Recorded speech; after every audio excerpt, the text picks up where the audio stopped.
Hi అండి, welcome to my channel. అందరూ ఎలా ఉన్నారు? నేనైతే చాలా బాగున్నాను. మీరు కూడా బాగున్నారని అనుకుంటున్నాను. చాలా రోజులు అయిపోతుంది కదా వీడియో చేసి, అస్సలు టైం కుదరట్లేదు. ఎప్పటికప్పటికే ఈరోజు చేద్దాం అనుకుంటాను, ఇంకంతే అయిపోతుంది. ఆ రోజు మాత్రం అలా జరుగుతుంది. సో నాకైతే డైరెక్ట్గా ఉండి కామెంట్స్లో అవనండి ఒకటి రెండు కామెంట్స్ పెట్టారు. ఇంకా నేను దానికి వీడియో చేద్దాంలే, వీడియోలో చెప్తే కనుక అందరూ తెలుస్తుంది కదా అనిపించింది. ఏంటంటే అది వర్డ్స్ అయితే బాగానే నేర్పిస్తున్నాము. సెంటెన్స్ ఫార్మేషన్ నేను చాలా వీడియోస్లో చెప్పాను. సెంటెన్స్ ఫార్మేషన్ నేనైతే ఎలా చేయించాను అనేది. ఎవరికైనా వర్డ్స్ అవి నేర్పించడం ఈజీ. ఏంటంటే వన్ వర్డ్ కాబట్టి చెప్పేస్తాం, అయిపోతుంది. కానీ కలిపి నేర్పించేటప్పుడు పిల్లలు క్యాచ్ చేయడం చాలా కష్టం అనమాట. మనకి అత్యంత కష్టమైన స్టేజ్ కూడా ఇదే అవ్వచ్చు.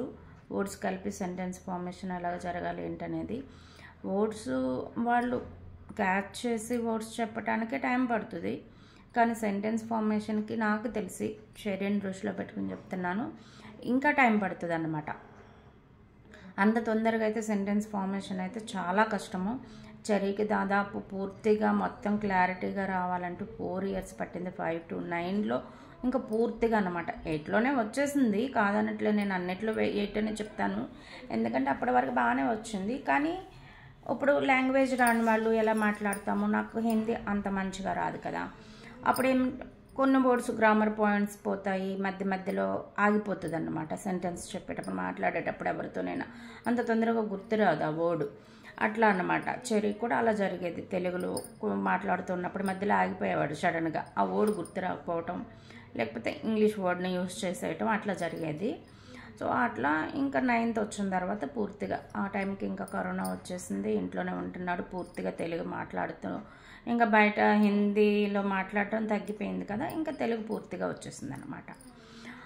అట్లా ఫార్మేషన్ ఎలా చేయించాలి అంటే, ఇప్పుడు మనం వాటర్ అని చెప్పటం ఈజీ. వాటర్ తాగు, వాటర్ తీసుకురా, వాటర్ ఎక్కడున్నాయి ఇవన్నీ అంటే పిల్లాడు ముందు అసలు క్యాచ్ చేయడు అనమాట. వాటర్ అంటే ఓకే, తొందరగానే పట్టుకుంటాడు. ఎందుకంటే స్కూల్లో వాటర్ బాటిల్స్ తీసుకువెళ్తారు, పిల్లలు వాటర్తో ఎక్కువ స్పెండ్ చేస్తారు కాబట్టి, వాటర్ వర్డ్ ఎక్కువ యూజ్ చేస్తాం కాబట్టి తొందరగానే క్యాచ్ చేస్తారు. కానీ దానికి సెకండ్ వర్డ్ యాడ్ చేయాలంటే చాలా కష్టం అవుతుంది. కానీ కష్టం అంటే మరీ జరగకుండా అయితే ఏమీ కాదు, ఖచ్చితంగా ఫార్మేషన్ చేస్తారు. కానీ టైం పడుతుంది, అదే చెప్తున్నాను. ఇంకా మనం ఏం చేస్తాము, 1 month 2 months చేంజ్ చేస్తే ఇంకా రావట్లేదు అనుకుంటాము. అంత తొందరగా అయితే ఏమీ జరగదు. 2 words అయినా 3 words వచ్చింది అంటే సెంటెన్స్ ఫార్మేషన్ తొందరగా అయిపోతుంది. ఆ 2 words 3 words కలపడానికి చాలా లేట్ అవుతుంది.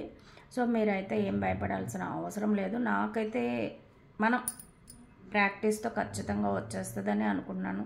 ఏదైనా చూడండి, నాకు ఒకప్పుడు దాదాపు నేను నార్త్ సైడ్ వచ్చిన తర్వాత 3-4 years వరకు నా హిందీ మాట్లాడటమే రాలేదు.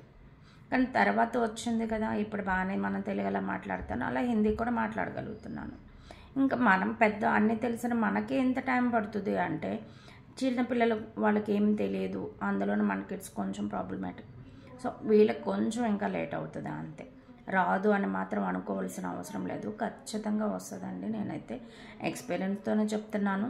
మీరు ప్రాక్టీస్ చేయిస్తూ ఉండండి. 1కి 100 సార్లు చెప్పండి, 1000 సార్లు చెప్పండి. అంతేగాని చెప్పకుండా 1-2 సార్లు, మనం ఎవరైనా అంతే 1-2 సార్లు చెప్తాము, వినట్లేదులేని వదిలేస్తాము. అట్లా మన కిడ్స్తో అయ్యేది కాదు కదా. మీరు చెప్తూ ఉండండి, ఖచ్చితంగా ప్రాక్టీస్ చేయించండి. మీరు మనకి అంటే పర్టికులర్గా కూర్చోబెట్టి చెప్పడం కంటే కూడా న్యాచురల్గా ఇంట్లో తిరుగుతున్నప్పుడు, ఆడుకుంటున్నప్పుడు, పార్క్కి వెళ్ళినప్పుడు, బయటకు వెళ్ళినప్పుడు అలా అది ఏంటి నాన్న, అది చూడు, కారు ఎక్కడికి వెళ్తుంది, అది ఏమి కారు, ఇట్లా అడుగుతూ ఉంటే కనుక వాళ్ళకు చిన్న వర్డ్స్ పరిచయం చేస్తూ అవి యాడ్ చేస్తూ ఉంటే కనుక నెమ్మదిగా క్యాచ్ చేస్తారు. ఎక్కువ ఇంట్లో కూర్చోబెట్టి చెప్పటం కాదండి, కొంచెం బయట తిప్పుతూ ఉండండి. నేచర్లో తిప్పితే కనుక తొందరగా నేర్చుకుంటారు. పీస్ఫుల్గా ఉండేలాగా చూసుకోండి ఏరియా ఏదైనా సరే.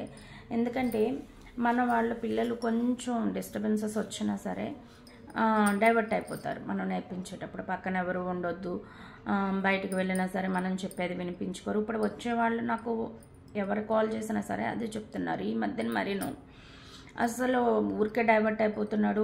ఇప్పటి వరకు నా మాట బాగానే వినేవాడు, ఇప్పటి నుంచి అసలు 5 years వచ్చిన దగ్గర 5th year వచ్చిన దగ్గర నుంచి వినట్లేదు ఇట్లా అన్నమాట. ఏంటంటే పిల్లలకి కొంచెం నెమ్మదిగా తెలిసి వస్తుంది. బయట పిల్లల్ని చూస్తాము, ఇంట్లో 2-3 పిల్లలు మనకు ఆల్రెడీ ఉంటారు మన ఫ్యామిలీలో, వాళ్ళని చూసి వాళ్ళని ట్రీట్ చేసినట్టు కాకుండా మన కిడ్స్ని డిఫరెంట్గా ట్రీట్ చేస్తూ ఉంటాం కదా. సో ఇరిటేషన్ అనేది ఖచ్చితంగా వస్తుంది ఈ టైంలో. నాకెందుకు అది ఇబ్బంది అవ్వలేదంటే చెరీ ఓన్లీ 1 kid అండ్ బయట వాళ్ళు కూడా అంత తక్కువ ఇంటికి వచ్చేవాళ్ళు కదా. ఇంట్లో అయితే ఆడనిచ్చేదాన్ని కదా, ఎవరే పిల్లలు వచ్చినా సరే బయట ఆడుకోవటం అట్లా జరిగేది. చిన్నప్పుడంటే ఓకే, కానీ కొంచెం పెద్ద ఇది తనకు తెలిసి వచ్చిన తర్వాత అయితే నేను ఎక్కువ శాతం బయట ఆడిపించేదాన్ని. ఇంట్లో అయితే రోజు మొత్తం ఇంట్లోనే కదా, పిల్లలు వచ్చినప్పుడైనా కనీసం బయట ఆడుకుంటాడని. సో వాళ్ళకి వీళ్ళకి కంపారిజన్ మనం ఎలా చేసుకుంటాము, కిడ్స్ ఖచ్చితంగా వాళ్ళని కూడా కంపేర్ చేసుకుంటారు. వాళ్ళకి తెలియదు, ఓ మమ్మీ వాళ్ళకి అది ఇస్తుంది నాకు ఇవ్వటం లేదు ఇట్లా అన్నమాట, తమ్ముడికి అది ఇచ్చింది అక్కకి అది ఇచ్చింది, ఇట్లా కంపారిజన్ అనేది ఖచ్చితంగా ఉంటుంది. అందుకే ఇరిటేట్ అయిపోతూ ఉంటారు, మనకి అగ్రెసివ్గా పిల్లలు తయారైపోతారు. మెయిన్ అస్సలు చెప్పే మాట వినరు. 5th year వచ్చేటప్పటికే మనకు కనెక్ట్ చేసుకున్నాము అంటే కనుక తర్వాత ప్రాబ్లం రాదు. ఇన్ కేస్ అప్పటికి కూడా కనెక్ట్ అవ్వలేదు అంటే ఇంకొంచెం ప్రాబ్లం అవుతుంది. సో ఎవరు కూడా అలాగని నేను ఏది జరగదని అయితే చెప్పను, మనం ప్రాక్టీస్ చేస్తే ఏదైనా జరుగుతుంది. ఏజ్తో అయితే సంబంధం లేదు. కొంచెం చిన్నపిల్లలు తొందరగా క్యాచ్ చేస్తారు, పెద్ద అయ్యే కొద్దీ కొంచెం లేట్ అవుతుంది, అంతేగాని జరగకుండా అయితే ఏది ఉండదు. చాలామంది ఇంకా అదే కామెంట్ చేస్తున్నారు, వినట్లేదు, అగ్రెసివ్ అయిపోతున్నారు, అస్సలు ఇప్పటి వరకు బాగానే ఉన్నాడని. ఏం కాదు, కొంచెం స్లోగా స్మూత్గా, ఎందుకంటే మన కిడ్స్కి ఆల్రెడీ ఎక్కువ ప్యాంపరింగ్ ఉంటుంది. మళ్ళీ మనం ఏది కావాలంటే అది ఇచ్చేస్తూ ఉంటాము. నో వర్డ్ నోటి తీసుకోవట్లేదు అంటున్నారు కదా, వాళ్ళు ఖచ్చితంగా తీసుకోరు. మా వాడు ఇప్పటికీ తీసుకోవట్లేదు. మన వాడనే కాదు, ఎవరైనా సరే పిల్లలు అలాగే ఉన్నారు. నో అనే వర్డ్ చెప్తేనే వినట్లేదు. చిన్నపిల్లలు ఇంటికి వస్తూ ఉంటారు కదా, ఇప్పుడు నేను చూస్తూనే ఉంటున్నాను, నో అంటే అసలు ఒప్పుకోరు అనమాట, పెద్దగా ఇచ్చేస్తున్నారు వాళ్ళు కూడా. సో అన్నిటికీ మన కిడ్స్ని స్పెషల్గా చూడాల్సిన అవసరం లేదు. బయట ఇప్పుడు అలాగే ఉన్నారు పిల్లలందరూ. అది ఎందుకు ఏంటి అనేది మనకే తెలియాలి. సో భయపడాల్సిన అవసరం అయితే లేదు. ఇంకా చెప్పేది ఏంటంటే అందరూ హ్యాపీగా ఉండాలి. ఈ ఇయర్లో అయితే నేను నిజం చెప్తున్నాను, చాలామందిని కలిశాను, చాలామంది ఫ్రెండ్స్ అయ్యారు, అది కూడా యూట్యూబ్ వల్లేను. చాలా అంటే ఎంతోమందిని అన్నమాట. వాళ్ళ ప్రాబ్లమ్స్ విన్నాను, వాళ్ళతో మంచిగా హ్యాపీగా స్పెండ్ చేసిన రోజులు ఉన్నాయి, వాళ్ళు బాధపడుతూ ఉంటే నేను బాధపడిన రోజులు ఉన్నాయి, ఇంకా ఎన్నో అన్నమాట. పర్సనల్గా అయితే చాలా ఫేస్ చేశాను. సో ఈ ఇయర్కి ఇదే లాస్ట్ వీడియో అనుకుంటున్నాను. నేను కూడా చిన్న బిజినెస్ ఒకటి స్టార్ట్ చేయటం వల్ల ఇంకా ఫుల్ బిజీ అయిపోయాను, వీడియోస్ చేయటం కూడా అవ్వట్లేదు. చాలామంది వీడియోస్ చేయట్లేదు ఏంటి అని పర్సనల్గా మెసేజ్ పెట్టడం వలన ఈ వీడియో కూడా చేయిస్తున్నాను అంతేను. అయితే మీరు కామెంట్ చేశారనుకోండి, మెసేజ్ పెట్టినా సరే, వీడియోలో కామెంట్ చేసినా సరే, నేను ఖచ్చితంగా ఏదో ఒక టైంలో వీడియో చేస్తాను. ఇంకా అదే కొంచెం బిజీగా ఉండటం వల్ల ఫ్రీక్వెంట్గా రావట్లేదు వీడియోస్ అంతేను. అందరూ మంచిగా ఉండాలి. ఎన్నో కష్టాలను చూస్తూ ఉంటున్నాం కదా, నెక్స్ట్ ఇయర్ అందరూ మంచిగా ఉండాలి. మన కిడ్స్ కూడా త్వరగా బాగా అయిపోవాలని కోరుకుంటున్నాను. అదే మన కిడ్స్ మంచిగా అయిపోతే మీరైతే ఏమో, నేను మాత్రం చాలా హ్యాపీ అనమాట. ఎందుకంటే నేను చూశాను ఆ పరిస్థితులన్నీ ఎలా ఉంటాయి నాకు తెలుసు. ఇప్పుడు కూడా చెరీ హాలిడేస్లో ఉన్నాడు, ఇప్పుడు క్రిస్మస్ హాలిడేస్లో ఉన్నాడు. బాగా చదివిస్తూ ఉన్నాను అనుకున్న వాడు ఇరిటేట్ అయిపోతాడు. పిల్లలందరూ ఆడుకుంటున్నాడు, నన్ను పద్దాలు కూర్చోబెట్టి చదివించేస్తున్నాం అలాగనమాట, అరిచేస్తూ ఉంటాడు. ఎంతైనా టీనేజ్ ఏజ్కి వచ్చేసాడు కదా, ఇంకా మన మాట వినటం చాలా తక్కువ అవుతుంది.